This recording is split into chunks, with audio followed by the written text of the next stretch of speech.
Hello guys, I hope you're doing well. Miss Kay here. I'm doing well too, just hanging out at home with my dog. So today I have for us a classic, which means probably your parents, and parents' have read this book when they were little too. So it is called Corduroy. So Corduroy on the front cover here is missing a button, and I see that he sees one here. Let's see what that is all about. This is by Don Freeman. Corduroy is a bear who once lived in the toy department of a big store. Day after day, he waited with all the other animals and dolls for somebody to come along and take him home.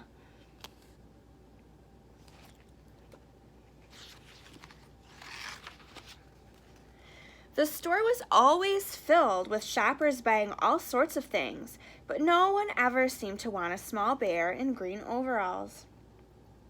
Then one morning, a little girl stopped and looked straight into Corduroy's bright eyes. "Oh, Mommy," she said, "look, look, there's the very bear I've always wanted." "Not today, dear," her mother sighed. "I've spent too much already. Besides, he doesn't look new. He's lost a button to one of his shoulder straps."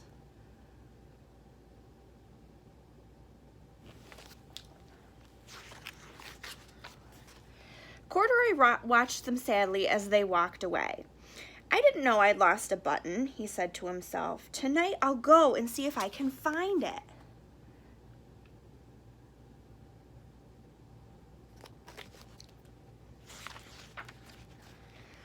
Late that evening, when all the shoppers had gone and the doors were shut and locked, Corduroy climbed carefully down from his shelf and began searching everywhere on the floor for his lost button.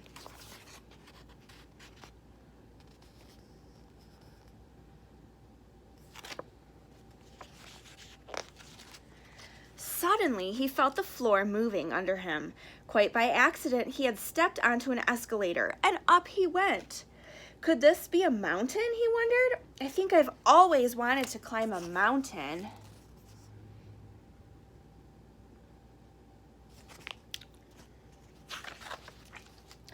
He stepped off the escalator as it reached the next floor, and there, before his eyes, was a most amazing sight.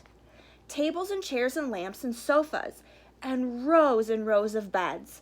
"This must be a palace," Corduroy gasped. "I guess I've always wanted to live in a palace."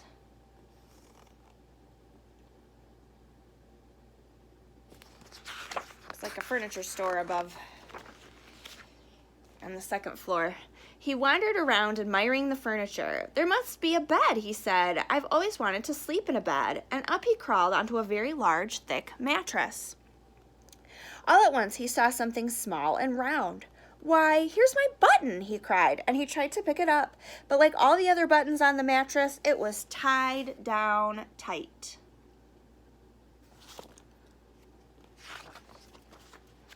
He yelled and yanked and pulled with both paws until pop! Off came the button, and off the mattress Corduroy toppled, bang, into a tall floor lamp. Over it fell with a crash.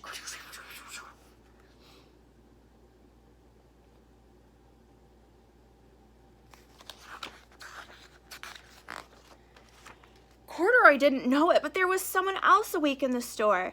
The night watchman was going his rounds on the floor above. When he heard the crash, he came dashing down the escalator. "Now, who in the world did that?" he exclaimed. "Somebody must be hiding around here."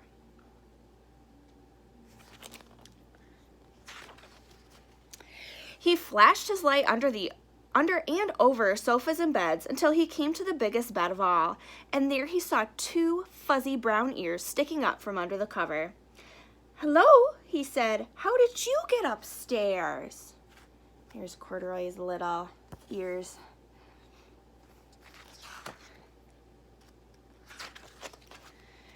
The watchman tucked Corduroy under his arm and carried him down the escalator and set him on the shelf in the toy department with the other animals and dolls.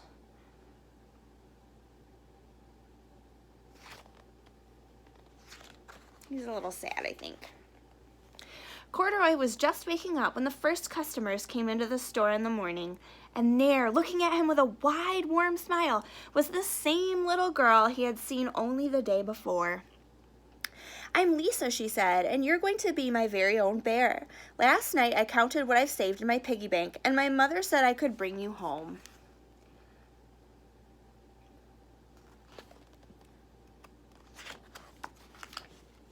"Shall I put him in a box for you?" the saleslady asked. "Oh, no, thank you," Lisa answered, and she carried Corduroy home in her arms. She ran all the way up 4 flights of stairs into her family's apartment and straight to her own room.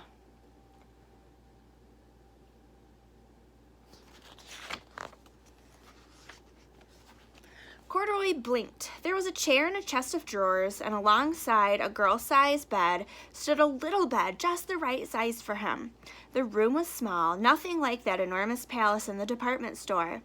"This must be home," he said. "I know I've always wanted a home." Lisa sat down with Corduroy on her lap and began to sew a button on his overalls.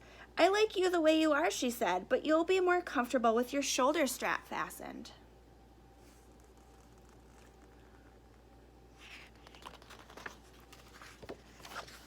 "You must be a friend," said Corduroy. "I've always wanted a friend."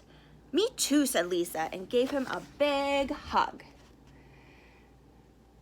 Yay, Corduroy gets a friend at the end. It makes me so happy. All right, well, I hope you enjoyed that short story today. I'll be back at some point with some more stories. Thanks for joining me. Bye-bye.